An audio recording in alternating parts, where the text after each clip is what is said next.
Good afternoon. It is a great honor to share our Latin American Reserve Fund sponsored session with such distinguished participants. As you see, we will discuss the paper Monetary Policy in Sudden Stop-Prone Economies. This topic is very aligned with the Latin American Reserve Fund's higher purpose of contributing to Latin America's and the Caribbean's well-being by promoting macroeconomic and financial stability in the region. And in connection with this, FLAR promotes high-level discussions about things of key importance for macroeconomic and financial stability, like today between academics and technicians from two prestigious central banks. The topic we are going to discuss is very, very timely for macroeconomic and financial stability around the globe due to reasons that support a challenging environment for emerging and developing economies, especially for those of Latin America. Initially, it's difficult to imagine a scenario less complex, more complex than the current one with multiple global shocks. We are experiencing the pandemic effects, followed by a surprise in inflation, in the inflation levels, a sharp increase in monetary policy rates around the world due to this sudden increase in the inflation towards geopolitical tensions and geoeconomic fragmentation. Additionally, we are having a high global interest rate for longer period than previously forecasted due to persistence in the inflationary pressures and the risks of the anchoring inflation expectations. In particular, the U.S. Federal Reserve high interest rates put pressure on global financial conditions worldwide. Because of the former points made the policy trade-offs and challenges for emerging and developing economies clearer now than before. The risk of sudden stops and reversal of capital flows are always present over this group of economies. That's why we have to discuss and continually strengthen our macroeconomic policy frameworks to act in a precautionary manner and to face possible adverse scenarios in the future. There is also good news. Monetary policy has advanced a lot in the emerging and developing economies during the last decades, letting them act more countercyclical. To better understand the monetary policy framework in sudden stop-prone economies, we had a great group of session participants. We thank Professor Louphou Coulibaly, who kindly accepted our invitation to be a speaker of this session. Currently, he is Assistant Professor of Economics at the University of Wisconsin-Madison and Faculty Research Fellow at the National Bureau of Economic Research. He will give us a presentation based on his recent paper. After Louphou's presentation, we will have a discussion that also includes prestigious colleagues from two Latin American central banks, such as the Central Bank of Peru and the Central Bank of Colombia. Thanks to all for participating in this session. Having said that, I give the floor to Louphou, who is going to give us his presentation. Go ahead. Thank you, Carlos. I would like to start by saying thank you for inviting me to give a talk at this prestigious session. I also would like to say thank you to the Federal Reserve of Latin America for inviting me. So today I'm going to be talking about monetary policy in sudden stop-prone economies. And before starting, I want to first define what is a sudden stop. So a sudden stop crisis is a financial crisis with two specific characteristics. It's a financial crisis associated with sudden reversal of international capital flows, large exchange rate depreciation, and also large contraction in output. So here's what motivates this paper. There is this conventional wisdom in macroeconomics that macroeconomic policies, and in particular monetary policy, should be counter-cyclical. What it means is that monetary policy should be expansionary during recessions in order to stimulate aggregate demand, and contractionary during booms to cool down the economy. When we go through the data and look at how monetary policy is conducted in several countries, we can see that in advanced economies, monetary policy is indeed counter-cyclical, in line with this conventional wisdom. The most prominent framework in these economies is the so-called inflation targeting regime.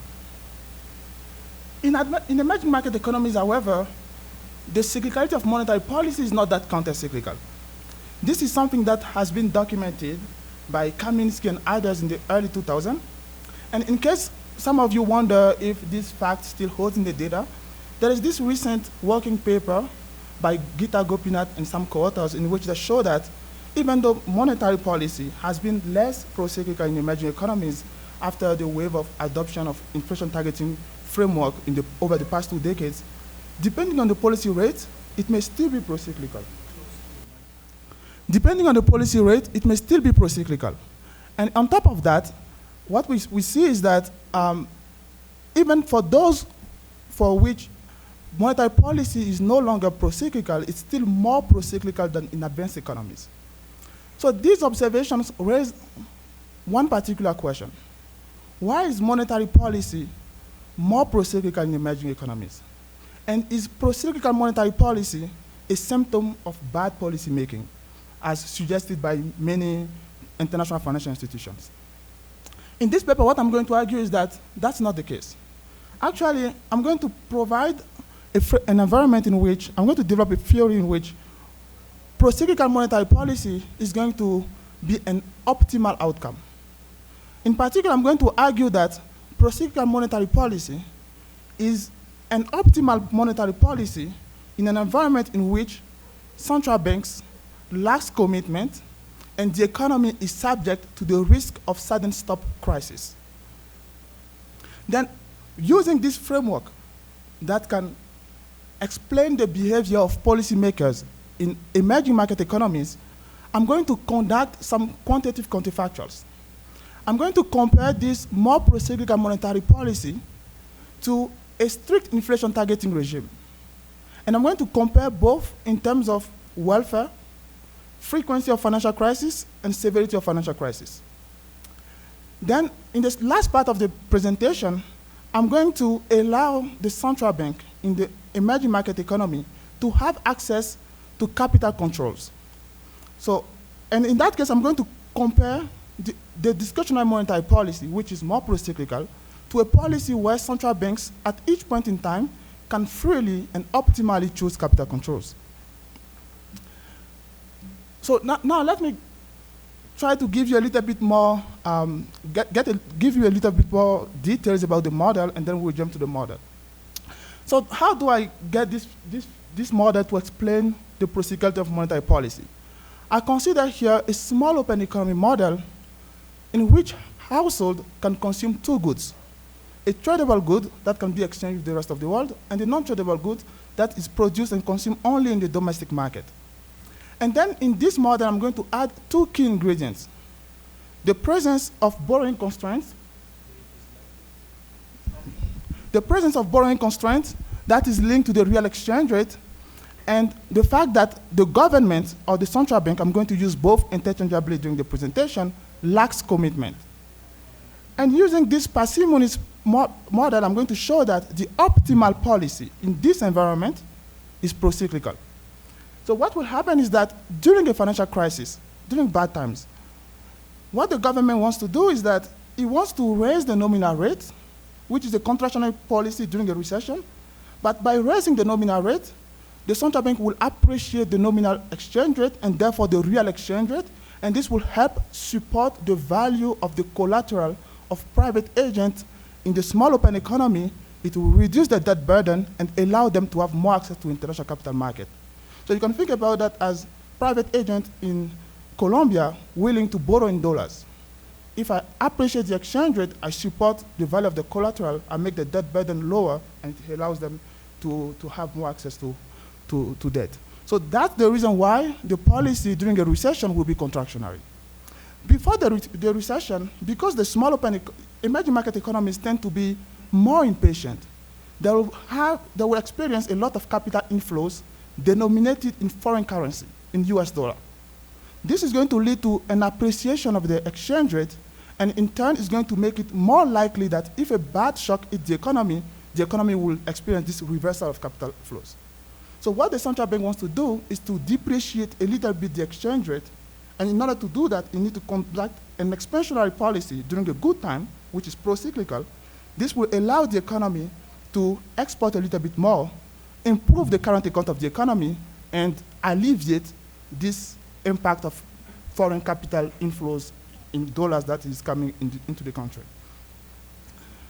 In the second part, what I do is that I calibrate this model to data from Argentina. And I compare the policy that we observe in the data, which my model can explain, to a strict inflation targeting regime, which is a standard policy recommendation from international financial institutions. And what I find is that committing to an inflation targeting regime relative to what central banks in emerging economies are doing right now, like in Argentina, will help reduce the frequency of financial crisis. So the frequency of financial crisis in Argentina will go from one crisis every 25 years to one crisis every 16 years. But the downside is that committing to an inflation targeting make crisis more severe. So if Argentina were to commit to inflation targeting, for example, then GDP during the financial crisis will drop by 7 percentage points more. So you have a good side of committing to inflation targeting, a bad side. When I compared both in terms of welfare in my calibrated model, it appears that in terms of welfare, it's better to commit to inflation targeting regime. But here it requires commitment, and it hurt the economy during a recession. So it's very hard for a central bank to not deviate from stabilizing prices to avoid large depreciation of the currency in order to allow the firms to be able to have access to debt during a crisis. So what I did in the last part is to look at the discretionary policy, which is pro-cyclical, and allow the central bank to have capital controls. Then what you see is very surprising. It changes completely the ranking between inflation targeting and the pro-cyclical policy, what central banks in emerging economies are doing. And in particular, here, if they can use capital controls, then it's no longer desirable for a central bank in an emerging market economy to commit to stabilize prices all the time. It's better for them to optimize the monetary policy at each point in time, if they can have access to capital controls. So here's the outline of my presentation. I'm going to start by presenting the normative framework. I'm going to show that the model can explain the procyclicality of policies, conduct some quantitative counterfactuals, talk about the role of capital controls, and finally I'm going to conclude. So here I'm going to consider a dynamic stochastic general equilibrium model. I'm going to focus on a small open economy that is populated by a continuum of households. In this economy, households can consume two goods: a tradable good, so every time you will see a superscript T, it will be for tradables, and a non-tradable good. The tradable good can be exchanged with the rest of the world. The non-tradable good are non-tradable services such as transportation, lawyers, and all these things, activities which can be consumed only domestically. And then in this economy, I'm going to introduce two frictions: nominal frictions in the form of sticky prices, and real friction in the form of collateral constraints on borrowing. And then I'm going to assume for now that there is perfect capital mobility, which was the standard policy recommendation to all these economies when they were experiencing these capital flows. And then later I'm going to allow these economies to have access to capital controls, and I'm going to tell you how it changes the welfare ranking of the policies. In this small open economy, I can describe the preferences of agents by their utility over the consumption of goods and the disutility from working. Households don't like to work, they like to consume. The consumption good is going to be a composite of tradable consumptions and non-tradable consumption, and the elasticity of substitution will be gamma. I'm going to make an assumption on the elasticity that is empirically relevant, meaning that goods are going to be complementing this economy, and exchange substitute. And this is the budget constraint of an agent in the small open economy. So here I'm writing the budget constraint in local currency, in pesos. So on the left-hand side here, what you have, can I point something? So what you have on the left-hand side is total expenditures. You have expenditures in tradables, expenditures in non-tradables, investments in bonds. So the first bond is the foreign currency bond, it's the dollar bond. So it's a bond that is issued by the government in the US. So I'm going to use the exchange rate to convert this investment in US bond into pesos. In the second bond, B tilde, is going to be the domestic currency bond issued by the government of Colombia, and this will be in peso directly, and the interest will be set by the central bank. And then on the right-hand side, you have all the sources of revenues. Tradable income, non-tradable income, which is composed of wage income and profit from the ownership of firms, and the return of the previous investment in bonds. And the collateral constraint that I'm going to consider is a collateral constraint on foreign currency bonds. It prevents you from going to the US and borrow as much as you want. You can borrow up to a certain fraction of your income, and that's because the lender doesn't want to lend you too much money if he thinks that you are not going to repay tomorrow.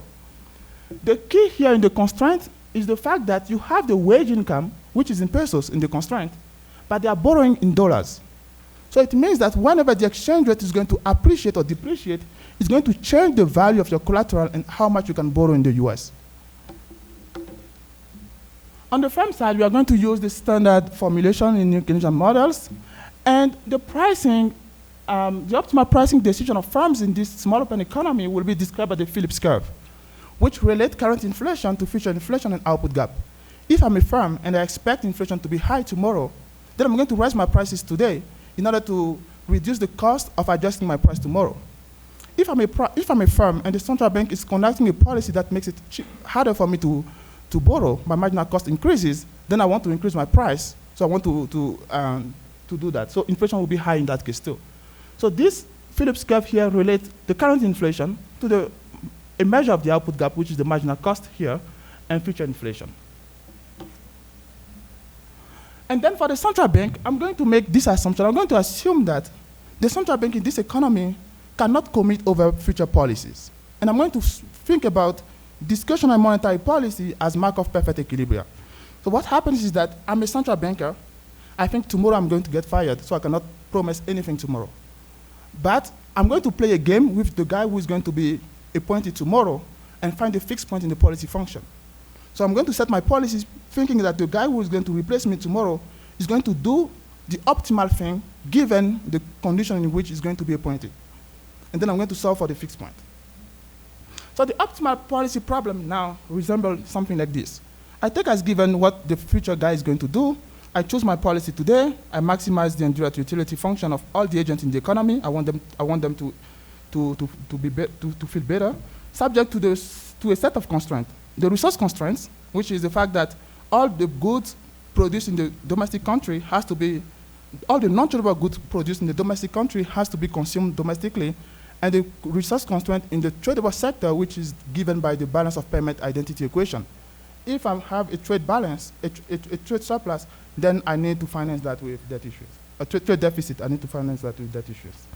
And then you have a credit constraint, which is also something that the central bank will take as given. It knows that agents cannot borrow as much as they want in the US, and it's going to also take as given all the first order conditions of household, how household optimally behave given the policy that the central bank chose.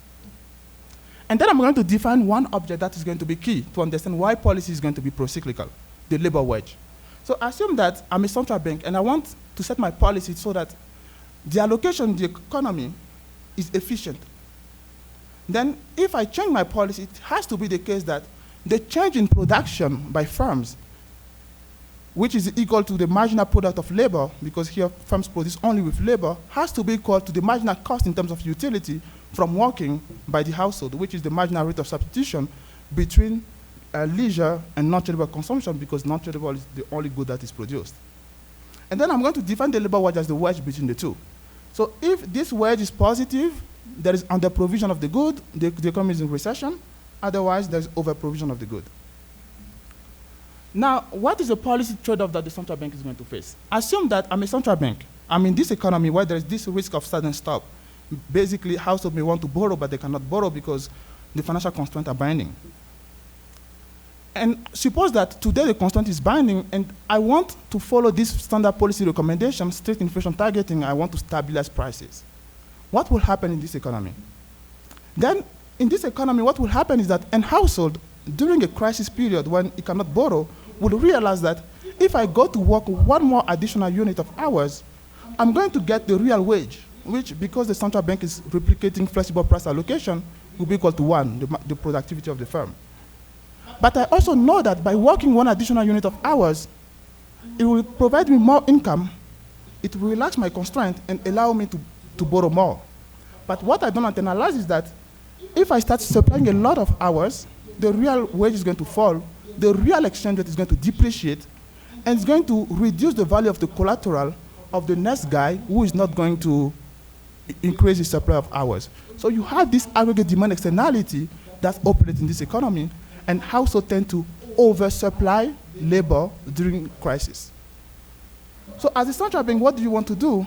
You realize that if you make them a transfer of 1 unit of dollars, you give them 1 unit of debt. Household will think, I have this 1 additional dollar, I can spend that on tradable goods, and it will increase my consumption, and I will value that according to my marginal utility of consumption.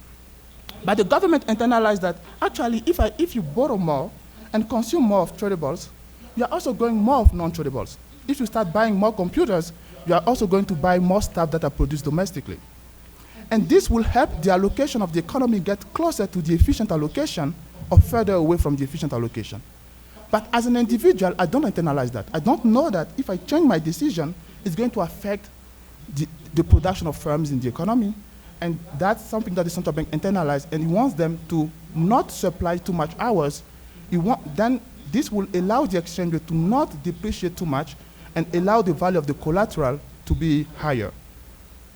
So the trade-off here is that if you stabilize prices, you have this externality. So you want to correct this externality, and that's why central bank in most emerging market economies during crisis raise interest rate. And that's something that we saw in the 1990s during the Asian crisis. Now, when the constraint does not bind, what happens? Assume that the central bank wants to stabilize prices, and the constraint does not bind. And make them, let's say the central bank wants to transfer wealth to household in the economy. Then there will be like, if I get 1 additional unit of debt, I'm going to value that according to, if I have to borrow 1 additional unit of debt, then the cost will be the fact that I have to repay that tomorrow.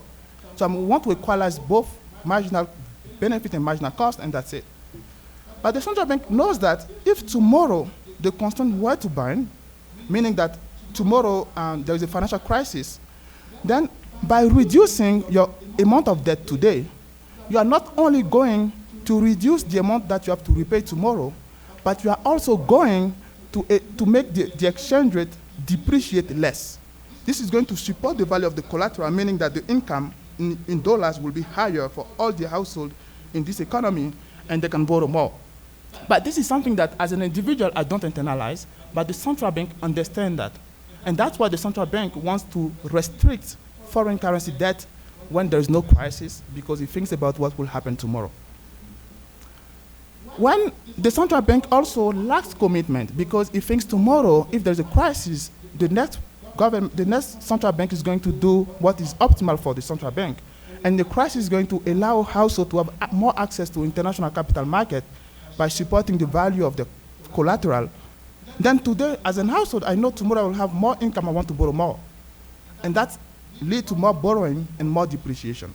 The central bank, again, internalized that, and that's why it doesn't want households to borrow too much in dollars when the economy is performing well. So here, the trade-off is the following. If I stabilize prices, there is this overborrowing problem where households borrow too much, so I want to deviate from that, and I want to appreciate the exchange rate during good times. I want to depreciate the exchange rate during good times so that it doesn't depreciate too much during bad times. So this is the description of the optimal policy that the central bank is looking at. So this one is, the first objective here is the price stability motive that you have in well-advanced economies where there is no financial market imperfection, there is no financial constraint, and the optimal policy is to trade off output gap and inflation. So if you don't have inefficient shocks such as COVID-19 shock, cost push shocks and all these things, the optimal thing to do is to stabilize prices all the time. But when you have this type of sudden stops, that can happen in your economy, then you have two additional motives for financial stabilization. The first one is the fact that you want to support the value of your collateral. And how do you do that? By increasing the value of goods that are produced in your economy. So if you think about Colombia, the idea is that I produce in pesos, I have to repay in dollars, so I want the value of the peso to be higher during bad times, so I don't want the exchange rate to depreciate. I'm going to appreciate the exchange rate, and I'm going to tighten monetary policy. And this is the financial stability motive. To understand why you want to tighten, it's because in this case, in the case where goods are complement, the effect of the exchange rate dominates the quantity effect. The second motive is the fact that even in good times, there are too much capital inflows. It makes the economy more vulnerable to crisis, and the central bank doesn't like that.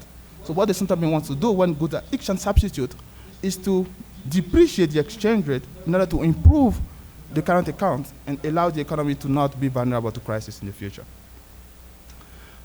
So this here clearly shows that the discretionary monetary policy is going to be pro-cyclical in these economies.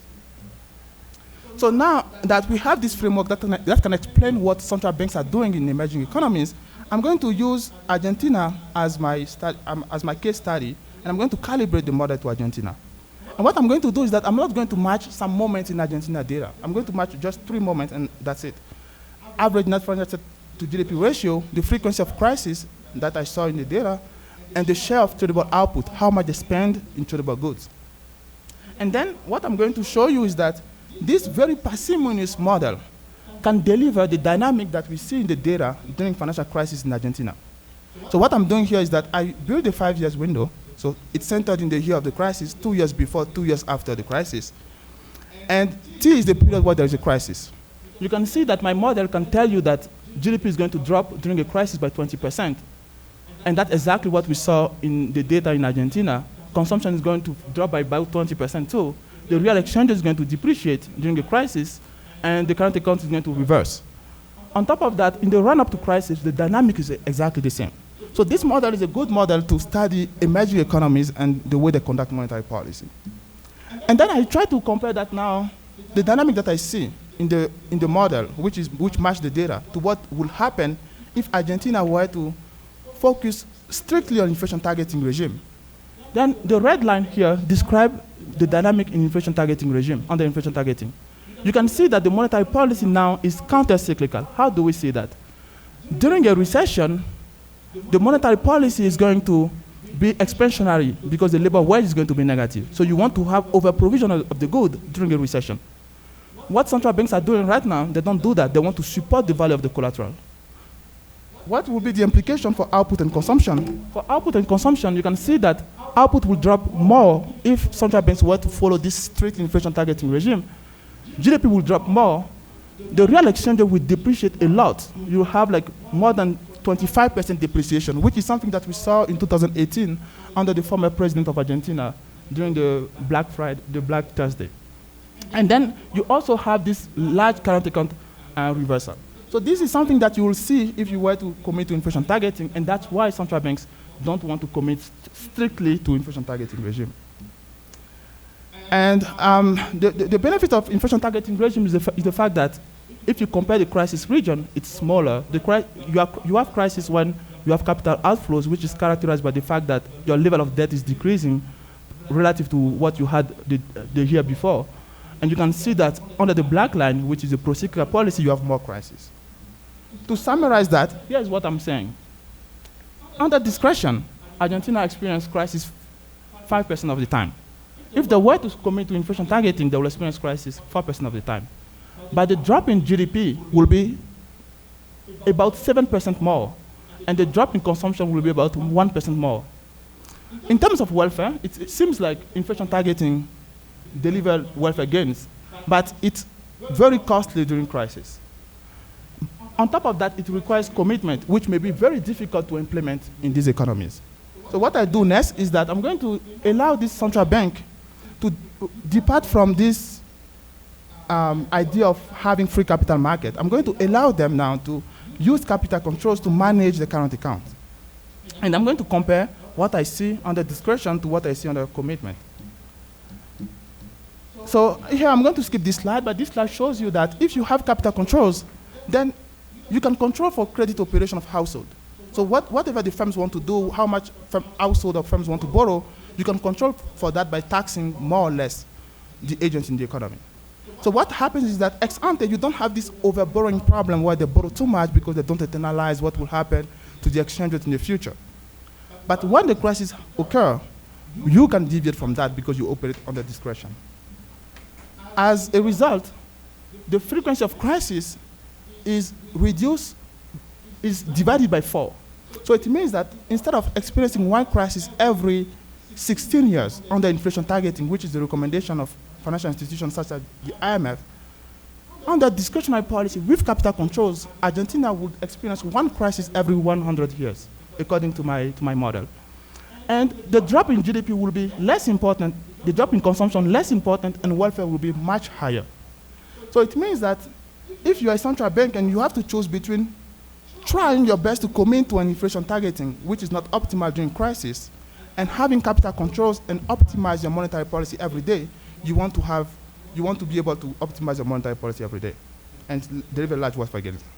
Now, this analysis here may seem unfair because in one case, the central bank has 2 instruments. You have monetary policy, even though you lack commitment, and you have capital controls. In the other case, you only have monetary policy and you can commit. So what I'm going to do next is to allow this guy under inflation targeting to also have capital controls. And surprisingly, it's still welfare dominated by the discretionary policy. So if you have capital controls, inflation targeting is never optimal. Whether or not you use capital controls or you let capital flow freely under inflation targeting, it doesn't matter. It's better for the central bank in that case to have a discretionary monetary policy. So the implication here is that under discretion, capital controls, so the implication is that capital controls here changes the ranking between the 2 policies, inflation targeting policy and what central banks are currently doing in emerging economies. And the last thing that I want to say before concluding is that if you compare the policy with capital controls and the policy without capital controls, central banks or emerging market economies are always better off using capital controls optimally. And the optimal capital control policy is a prudential capital control policy. So instead of using monetary policy to manage aggregate demand prudentially, you can use capital controls whenever you feel like the economy is vulnerable to a financial crisis. If that's not the case, then the central bank shouldn't use capital controls. And during a crisis, capital controls should be set to 0. So it's not a good idea during a crisis to use capital controls to prevent foreign lenders to take their investment back from your country. You should allow them. But ex ante, it's always optimal to tax these guys.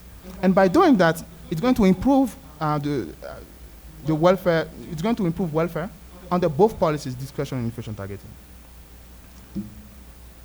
And the benefit from using capital controls is obviously much more larger under discretion. So to conclude, I hope I'm still on time. Yeah. So to conclude, what we show here is that we develop a theory to explain why monetary policy. I develop a theory to explain why monetary policy is pro-cyclical in emerging market economies. And I show that it's pro-cyclical because these economies are subject to this reversal of international capital flows, and central banks or government lacks commitment. What I show is that if these central banks don't have access to capital controls, then it might be better for them to commit to an inflation targeting regime, even though committing to an inflation targeting regime will lead to much more severe financial crisis. When central banks have access to capital controls, then it changes the ranking between what they do currently, which is the discretionary monetary policy, which is more pro-cyclical than inflation targeting and inflation targeting. And it's actually better to commit to optimize monetary policy at each point in time under discretion rather than committing to inflation targeting, regardless whether or not you have access to capital controls under inflation targeting. And capital controls is always optimal, is always desirable when it's used optimally.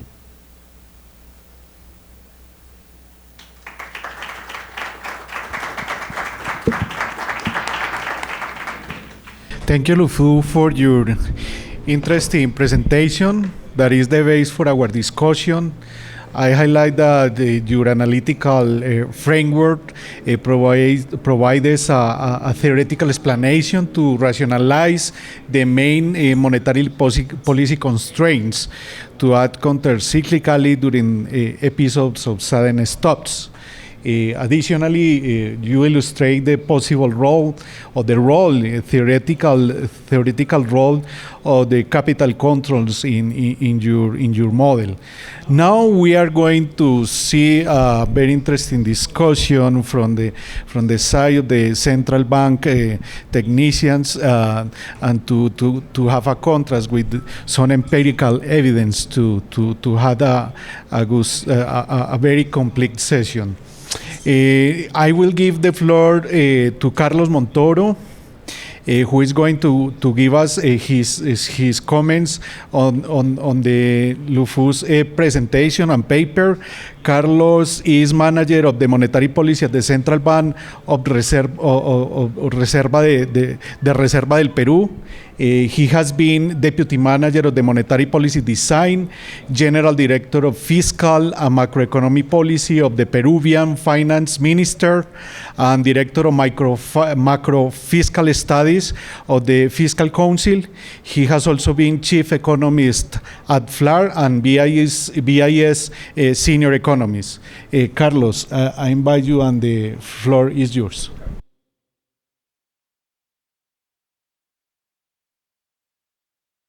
Good afternoon. First, I would like to thank the FLAR for this kind invitation to discuss this paper here.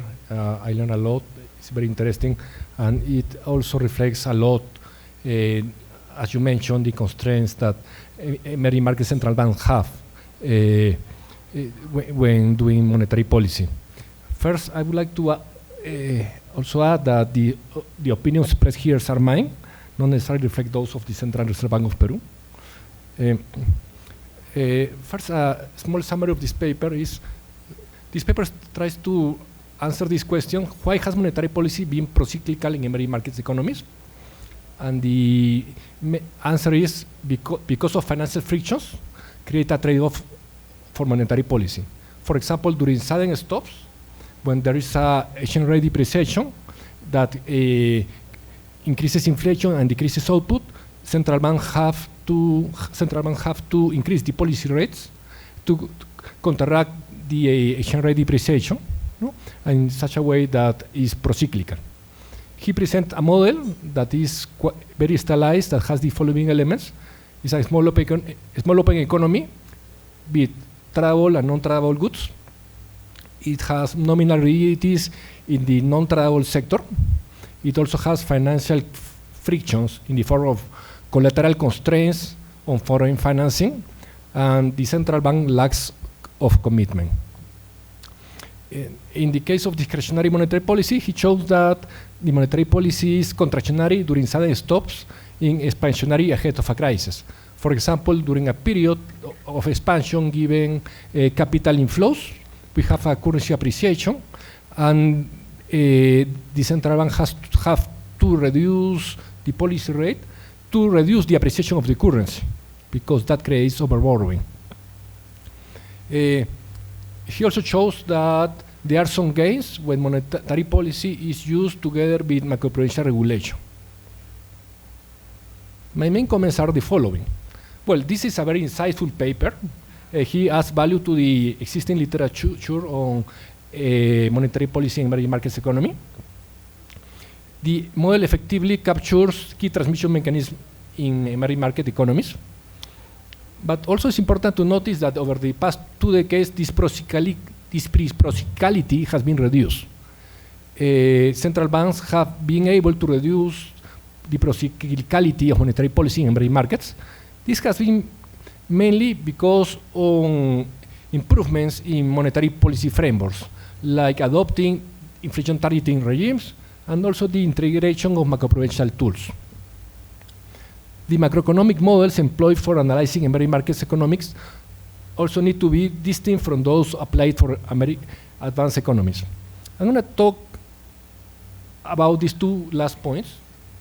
I'm going to talk about the differences in modeling, and also I'm going to talk about the central bank the Central Reserve Bank of Peru experience.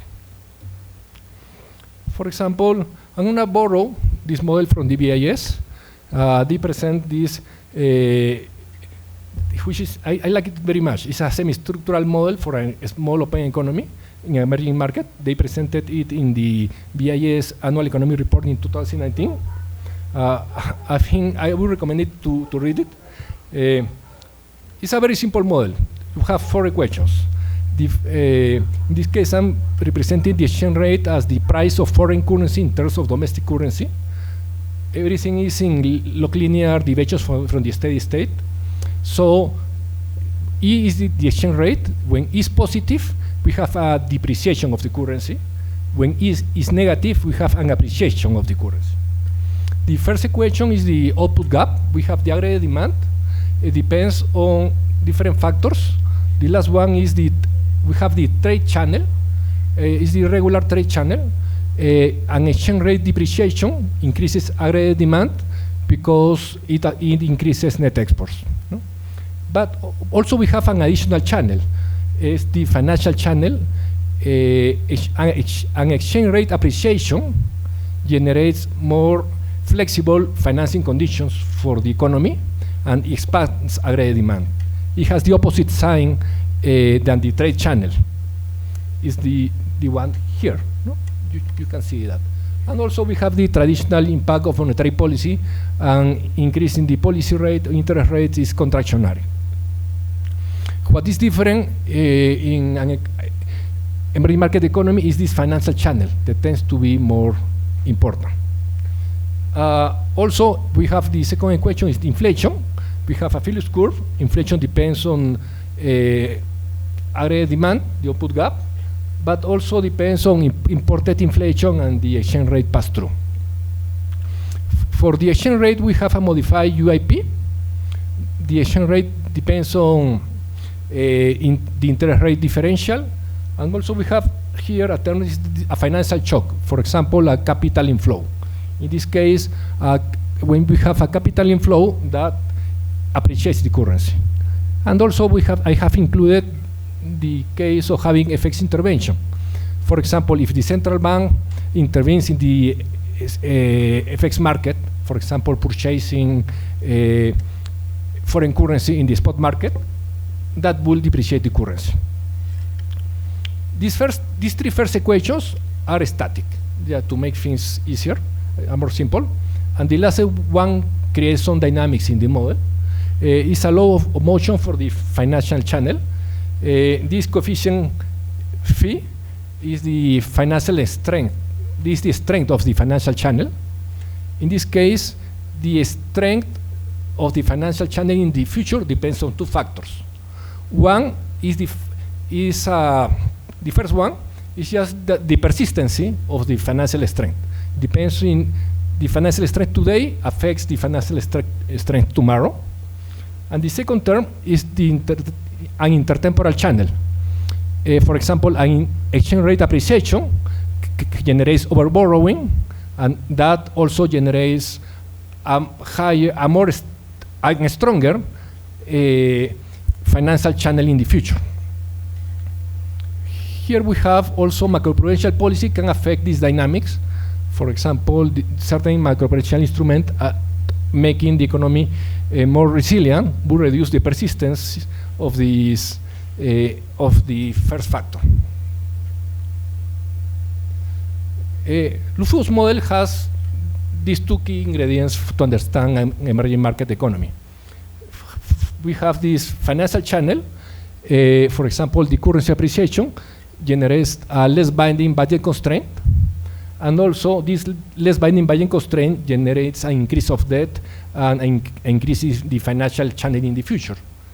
So I think this very stylized model, small one, also has this mechanism that are in place.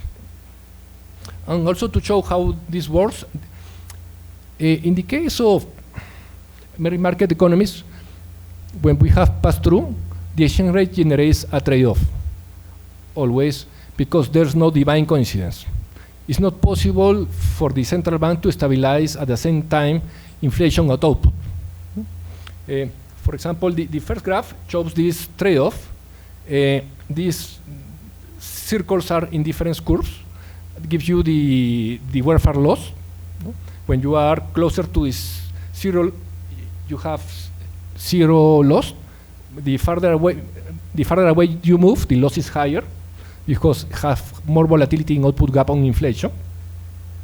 And the lower sloping line is like a budget constraint. It's the possibilities that the central banks with the instrument that they can have inflation output stabilization, in what the central banks in an economy with a trade-off maximize and get a combination of output and inflation. In the case of an emerging market economy, when we have a strong financial channel, we have that these indifference curves move upwards. We have an additional mechanism. And then by the end, we have more volatility in output and more volatility in inflation. And what a central bank can do is, while using other instruments like macroprudential instruments, FX intervention, can move this downward curve, move inwards, and can optimize and have a better outcome. I think it reduces this short-term trade-off. Similarly, there is an intertemporal trade-off. This is taken again from the BIS report. Because this procyclical policy generates, for example, overborrowing in the future, it would also create, for a given level of inflation, a higher level of macroeconomic volatility and higher volatility of inflation. Using macroprudential policy, what the central bank can do is to help to stabilize and to move inwards in this graph. Well, this is something that I think central bankers in the region know, probably without the model, but we have been doing this in practice. This is part of the framework that we have at the Central Bank of Peru. By the Constitution, the mandate of the Central Bank of Peru is to preserve monetary stability. We have only one mandate, that means inflation stability. And in the case of Peru, said in the Constitution is that the government ensures the free possession and disposal of foreign currency. So this is a particular case that companies, households can have deposits and credit in foreign currency. This amplifies the financial channel. For this, the Central Reserve Bank of Peru has a flexible monetary framework that has two pillars. One is the inflation targeting. We have a range of inflation between 1 and 3 as a target. It's not a point, it's a target. This gives us some flexibility to respond to supply shocks that tends to be transitory. We have an operational target that is the policy rate. We also perform open market operations to maintain the liquidity that is consistent with the policy rate. And also we have a second pillar that is related to control microfinancial risk, that we use different instruments. For example, we use reserve requirements. We use reserve requirements in different ways. I think we have the reserve requirements in both currencies. We use them to smooth the financial cycle. We have used them also to reduce dollarization, that I'm not going to talk about it, but it's interesting as well, and also to limit FX risk. We also perform sterilized FX interventions, and we accumulate FX reserves preventively. So this policy framework has allowed us to react countercyclically. For example, this is the monetary policy rate and the output gap during this framework. We have been able to be countercyclical, to increase the policy rate when the financing conditions were smooth, and the opposite. For example, I think the stress test for all the emerging markets economies have been also the pandemic, that we were able to perform a highly countercyclical monetary policy. And also inflation has been always come back to the target, as shown in the right-hand side. Also, we have been using countercyclical reserve requirements, increasing, for example, during credit booms, and decreasing it when financial conditions got back to normal, to smooth the financial cycle. And also, we have performed FX intervention, not only in the spot market, but also using derivatives. 2 years ago, in Peru, we have our largest capital outflow on record, around 7 percentage points of GDP. It was related to political instability, that residents took money out of the country. These instruments help us also to maintain a countercyclical monetary policy during this period. And finally, I would like to add that this is something that has been changing.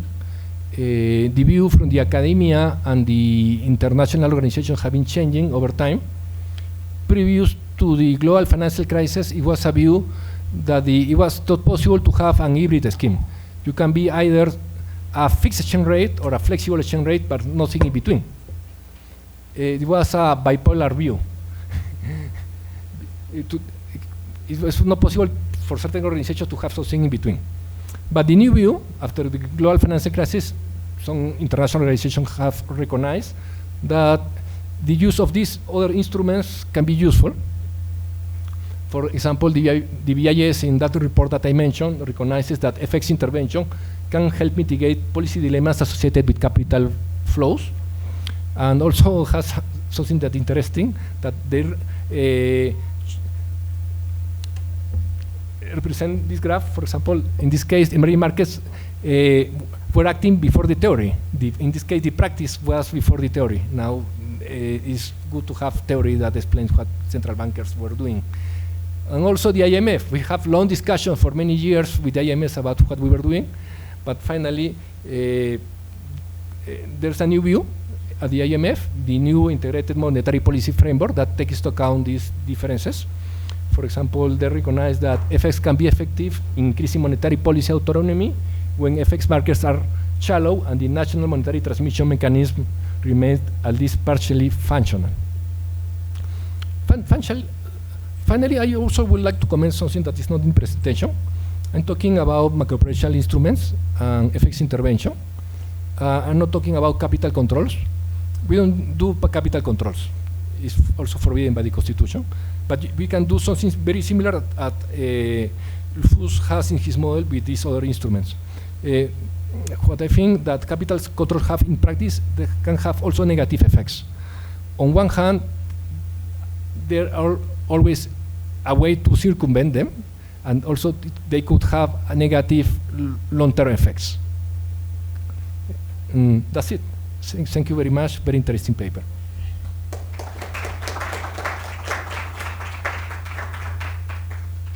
Many thanks, Carlos, for your insights and bring to the table key points to be discussed. In particular, you show us the importance of having multiple monetary policy tools to complement the action of the monetary policy rate in the case of the Peruvian economy, including reserve requirements in US dollars and domestic currency, as well as the exchange rate intervention.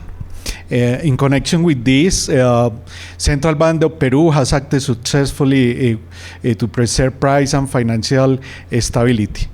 Something that I want to add is that Peru is a partially dollarized economy, which implies having an active set of macroprudential tools and actions to preserve the macroeconomic stability and financial stability of households and businesses. Now I give the floor to Juan José Ospina.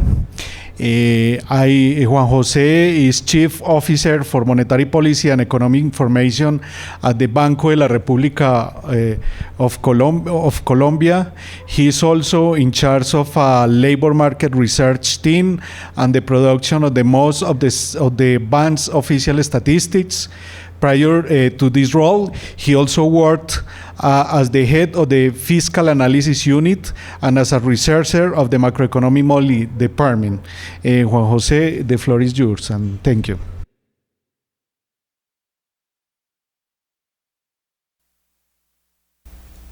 Thank you.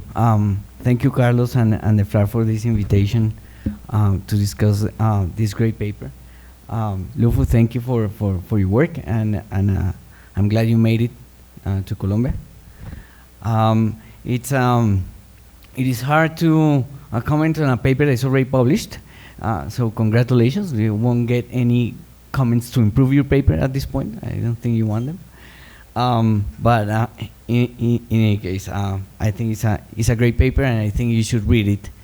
I found it a little bit hard, so you should read it twice or 3 times. But very interesting. You know, at the risk of being a little bit repetitive here, I'm going to briefly summarize what I understood from the paper, and then I will show you a little bit of you know, maybe some illustration of Colombia on how maybe this has worked, and maybe give you some questions to, you know, to see what the discussion takes us to. So first, the paper starts from the observation that emerging economies' monetary policy often is not countercyclical. That's, you know, the observation. You didn't make the observation, somebody did, okay? And so the positive side of this paper is providing a theoretical explanation for this observation. So that's the first part. And the mechanism is going to be something like this. During sudden stops, monetary policy becomes contractionary. Why? Because you're trying to appreciate the real exchange rate. Why? Because you want to support the value of collateral. Right? And why? Because you want to relax the borrowing constraint of the economy that is experiencing a sudden stop. During good times, monetary policy is expansionary, and you want kind of like depreciate the real exchange rate to try to reduce overborrowing from people in good times. And then over time, that's going to reduce the impact of the crisis when the crisis comes. Okay? Now, for all these, there is some key, you know, elements that Louphou's paper has and the model. So lack of commitment from the central bank, sudden stops, and overborrowing from agents that fail to internalize their contribution to the future crisis by overborrowing and not taking into account the fact that when you overborrow in foreign currency, you're increasing the vulnerability of the economy for everybody. Now, I think that's, you know, it's great that we have an explanation for that. But I think the most interesting part of the paper is the normative questions. So what is the optimal monetary policy in this environment? And can you improve by using capital controls? Okay. I think, so what this paper is going to do is going to evaluate the performance of various policy regimes. Okay, so we're going to have first a discretionary policy regime, an inflation targeting regime, and then we're going to have the 2 of them with capital controls. Okay. Now, results. There are many in the paper. I don't think I'm doing a great job here at summarizing them, but this is some of them. So if there aren't financial frictions, price stability is optimal for monetary policy. Okay, that's the first. So the new Keynesian model works well. With financial frictions, then there's a trade-off between price stability and financial stability for monetary policy. And there are 2 elements of this. One is household overborrow when the constraint doesn't bind. Okay? So that's like pre-crisis, right? And then if the constraint binds, which is during crisis, then you need to relax the constraint by being contractionary too. Okay? So then the central bank is going to try to trade off this price stability desire with the financial stability desire. Right? Now, what he's going to find is that he's going to be optimal to pursue pro-cyclical monetary policy. Now, this is going to depend a lot on the parameters, on the intertemporal substitution parameters that he has in the model. But then, very interestingly, with capital flow taxes, when you put capital controls, monetary policy can pursue price stability in good times, as they are effective in controlling overborrowing. So capital controls are going to be very useful to prevent you from overborrowing. So it's going to solve one of these 2 problems, right? It's not going to solve the problem when the crisis hits, but it's going to solve the problem of overborrowing. Okay? Of course, since you didn't overborrow, then the crisis is going to be less severe. Okay. Now, inflation targeting, so commitment here, dominates discretionary monetary policy when it comes to welfare. In particular, when you don't hit the constraint, when you're not in crisis. So that's it's an average statement, but I think it's an important one. And what's going to happen is that the probability of a crisis is going to be lower when you have inflation targeting and commitment. But when the crisis comes, then the crisis is deeper. Now, very important, I think, is cash flow taxes reduce the probability of the severity of the crisis. Reduce the probability and severity of the crisis, regardless of whether you have commitment or you have the discretionary policy, right? So I think that's very important. So that's kind of like the summary of the paper. What I understood. I hope I didn't get anything wrong there. Now, my take on the paper, great paper, and it's not only because it's published, so I wouldn't dare to say otherwise. But I think it's a great paper because he's asking a very relevant policy question in different dimensions. First, it's the design of monetary policy, right? How do you want to conduct monetary policy in terms of your instruments, discretion versus commitment, right? How monetary policy and macroprudential policies interact and can be complementary. I think that's important. And then, in the end, our job as central bankers is try to, conduct monetary policy so as to minimize welfare losses from the country getting into trouble or something. So, and this has potential large welfare effects in terms of like the frequency and the depth of the crisis that we might experience. So I think it's a very relevant paper when we think about our policy frameworks and the tools that we can use to manage monetary policy. Now, technically, it's also a great paper because you have these occasionally binding constraints that in general are very problematic because the approximation techniques that we use when we log linearize these models, and all those constraints go away, right? So then you need to think about global solution methods and things like this so that the occasional binding constraints have like these non-linear effects that they're supposed to have, right? So I think it's good to have this framework here because he's offering to us a framework to study the interplay of monetary and macroprudential policies, and I think that's in general also very important for what we do, even if we don't believe the paper, or even if we don't like something of the paper, or if we want to think about a different macroprudential policy or tool, then maybe we need to think about this type of framework. So I think that this is also a good achievement here. And now the paper also sheds light on multiple channels through which foreign shocks propagate in small open economy, how alternative monetary policy strategies and policies shape how the economy responds to those shocks. Okay, so let me give you a little bit of the Colombian experience that I think is useful because I think we've used some of these things, we don't use others, and I think the Colombian experience is a little bit different from the Peruvian one, and I want you to think about why it might be different and maybe something that we can think about. So his headline inflation nominal exchange rate in Colombia, so this is, if it goes up, it's a depreciation. So you can, so you see in general, and then you see the hand. Can you use this? I don't know. Oh yeah. So our inflation target is 3%, right? So the first time we got to inflation target was around 2010. So since then it was put at 3%, okay? And we have deviated 2 times sharply, right?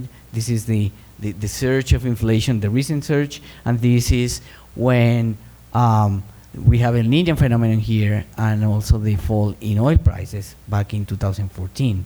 Okay, but you can tell, the exchange rate fluctuates quite a bit in Colombia, right? I mean, we have these are, depreciation of 25, 50%. So these are large depreciations, and even then, we have been able to go back to target. Let's hope this time around is also the case. Okay. And as Carlos said, and I have to say this, all these are my opinions and not of the Board of the Bank. That's important. But anyhow, so this basically, so we have a flexible domain exchange rate, and I'm gonna show you that we almost don't intervene in this market, right? And and if we intervene, we're not doing a great job, right? I mean, it's 50%, right? And this happens in a month, right? Sometimes. So, for example, in COVID-19, we have depreciation of like 30% in a month, right? And last year, and the second half of the year was almost 25% too. Okay, so large fluctuations in the exchange rate.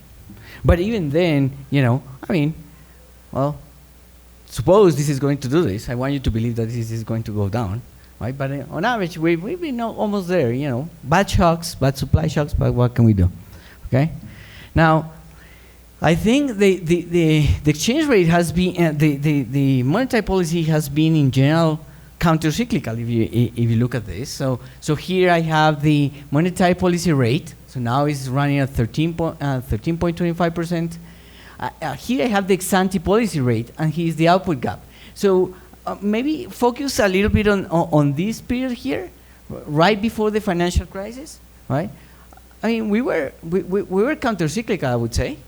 Right? Output gap is going up, and then we're moving rates up, and then the ex-ante real rate is moving up, but I will show you here that during this episode we had to use capital controls, okay, and other things, but I'll show you that. But in general, you see that we lower rates when things go bad, when things go well, we hike.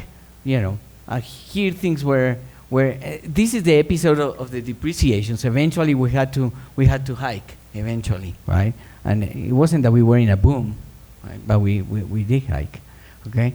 Now, and these are just inflation and core inflation in the same time period. So you kind of like you can compare the two. But I would say that in general, monetary policy in Colombia looks counter-cyclical. I look at the paper of the 2004 paper, and we were pro-cyclical there, actually. So I think this is improvement. And maybe Carlos, this is after the adoption of inflation targeting and maybe improving our framework, hopefully. Okay. Now, but sometimes capital flow taxes or controls help.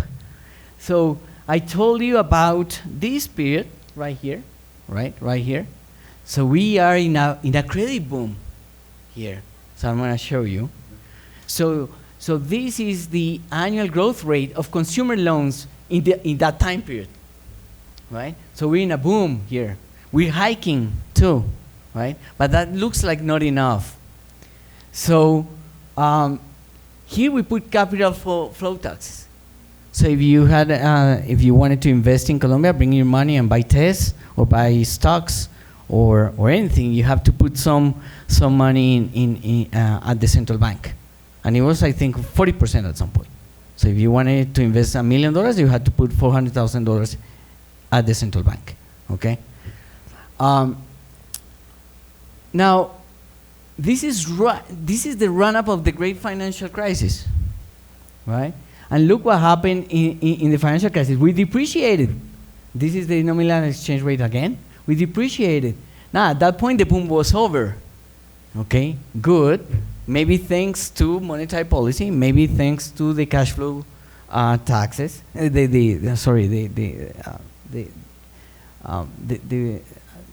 These capital control taxes. Sorry. Okay. But that allowed us to, if you remember, so I'm going to go back a little bit. Then during the financial crisis, we acted counter-cyclically, right? So I think this is an example when it actually works. So I think this supports your case. Now we not only did that, we also had to put some increased reserve requirements so that banks wouldn't lend too much. So we did that here. Okay, so we did everything. Right? So capital flow controls, monetary tightening, and then increasing reserve requirements at the margin, okay? Which we haven't used since, okay? Now, but I think commitment may also be important. So I'm not that comfortable with the let's go discretionary. I'm not, but maybe I'm too hawkish, I guess. But I think commitment is important. So if you look at intervention, it hasn't been used to defend the peso, right? So look at this. So here I have all the purchases that we've made outright purchases. I didn't put here anything like non-delivery forwards that were used here, only at the end during COVID. But this is outright sales. Sorry, outright sales of dollars by the Central Bank of Colombia, right? And look, with this amount, just 1 month, you're not going to defend the currency, right? And look, we sold after the depreciation, not before or not during, right? So this has been barely used by the central bank. So we haven't tried to stop depreciations, right? So we don't intervene in the market. It's different from Peru, and I think it's because the conditions are different in Peru, right? I'm not criticizing Peru, I'm just comparing. Because I think the initial conditions are going to be important when we think about these things. Now, here is just sales in a month. Here I just put the cumulative purchases because we made much more of those, right? But sometimes we buy dollars just because we want to accumulate reserves for some reason, right? No, it's not because we want to depreciate the peso or something, right? It's not necessarily, that doesn't have to be the motive, right? It may have been, right, at some point. So for example, if you look at here, below zero, yeah, we made large purchases during, when the currency was appreciating, okay? Yeah, we did. But in the end, this could have, maybe helped. But the thing is, when things go bad, we don't intervene, right? Which is kind of like, maybe what you would do, not only hike, but also intervene in the market when you have a sudden stop or something. It's not that we have experienced sudden stops in this time period. But then, this is interesting because, I don't, some volatility is good volatility, right? So if you let the currency float, then agents endogenously prevent, you prevent agents from taking risk, right? So this is basically the foreign currency denominated debt of corporations in Colombia, real sector, okay? Now, here we don't have deposits in dollars. Households in general don't have debt in dollars, right? This is probably different from Peru, right? But then corporations maybe. Okay, this bit here, just this bit here is what we would call this 1, 2, 3. I don't know what this is not. Okay, these three here are unhedged debt. So most of the debt is hedged in some way, okay, in the private sector, right? So, I don't know what was first, the chicken or the egg, but, if you let float, people are not going to run this risk, right? And I think that's important because then I'm not sure that it is so clear in practice that you want to have discretionary policy versus commitment. Now, you need to let float, right? But I think initial conditions matter, and so here in Colombia, we've had, persistent current account deficits. This is the dotted line, right? Very large when for example, here when the economy is doing very well, very large current account deficits. But also the central government, runs persistent deficits, and these have been very large. And this is what has happened to government debt during this time period. So now, during COVID, it went up to like 16%. Now it's coming down a little bit, but in the end, we have increased our level of debt substantially as a percentage of GDP over this time period. So here's my question. Maybe you're conditioned on your optimal monetary policy strategy because of these things.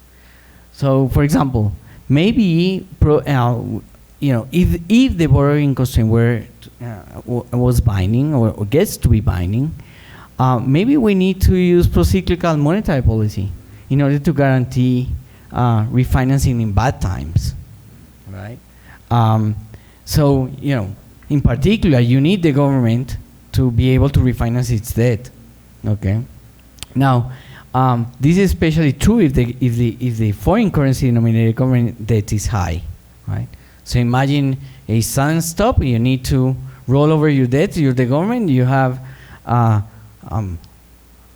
lot of debt, and some of that is in foreign currency, then maybe you need to protect the currency. And in that case, you might want to act pro-cyclically, right?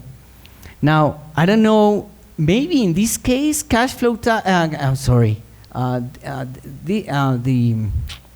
capital control taxes would be counterproductive. So imagine today, Colombia has large financing needs, and I go out and say, well, I'm going to put capital controls. Nobody comes. Bye-bye, right? So complicated. Why? Because you start from a bad point, right? Maybe we were able to use those capital controls around here when our debt to GDP ratio was 35%, right? But now that we're running at 60, then maybe that's not the case, right? Now in Peru, for example, maybe household firms have some USD exposure in the balance sheets.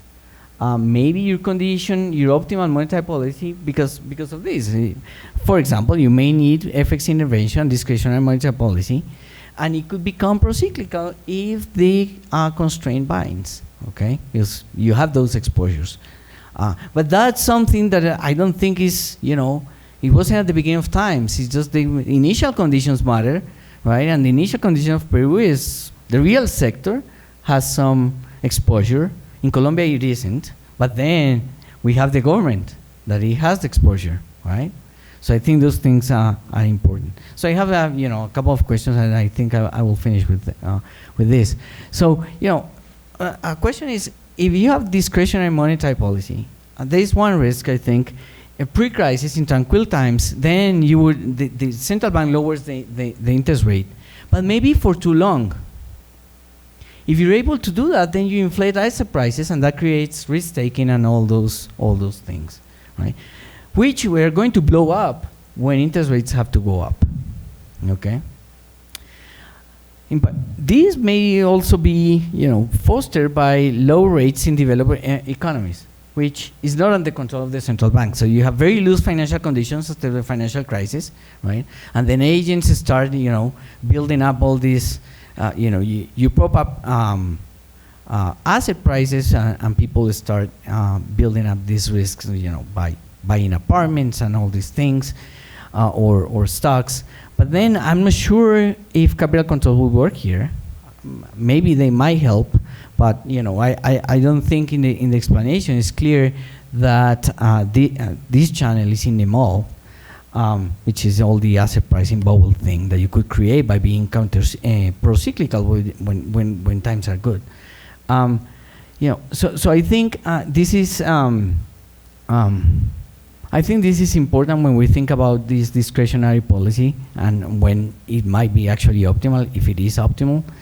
And I don't know if this would change the conclusion of the paper now.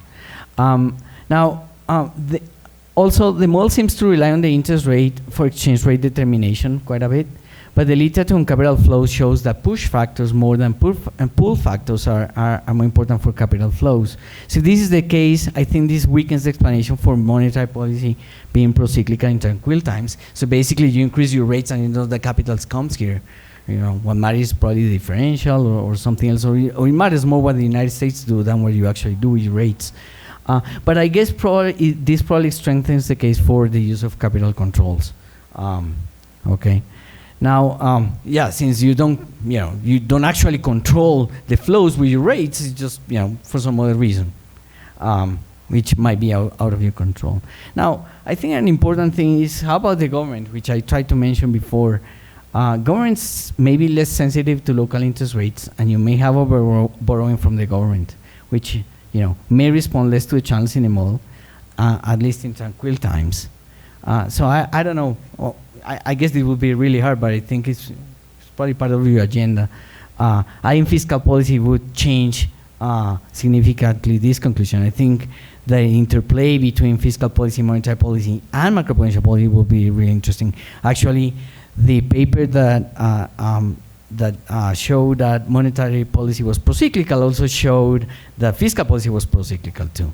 Okay, so now I think implementation is important. How will you put these capital flow taxes once the economy has built over borrowing. So it's a little bit, again, this idea that initial conditions matter. So, maybe it's too late. If you don't have them, don't put them now, because people are going to run, and you need the money. Now, and the other thing is, in practice, it is hard. So when you look at, for example, Gallimon-Acelli 2005, those papers, they say, well, you should target, home-produced inflation, home-produced goods inflation. Well, yeah, that's the theory, but in practice, we target the CPI, and it has everything in it. And maybe, since it has imported stuff and things, maybe you're doing there a little bit of, responding to the exchange rate, but I don't really know, I don't know if this matters for your normative recommendation or not. And with that, I stop. Great paper, read 2-3 times, but I learned a lot, and thank you.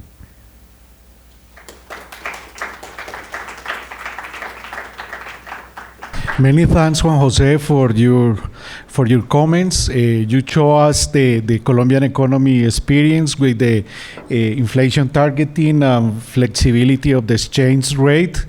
Your presentation has clarity about the implementation of macroprudential tools under certain circumstances,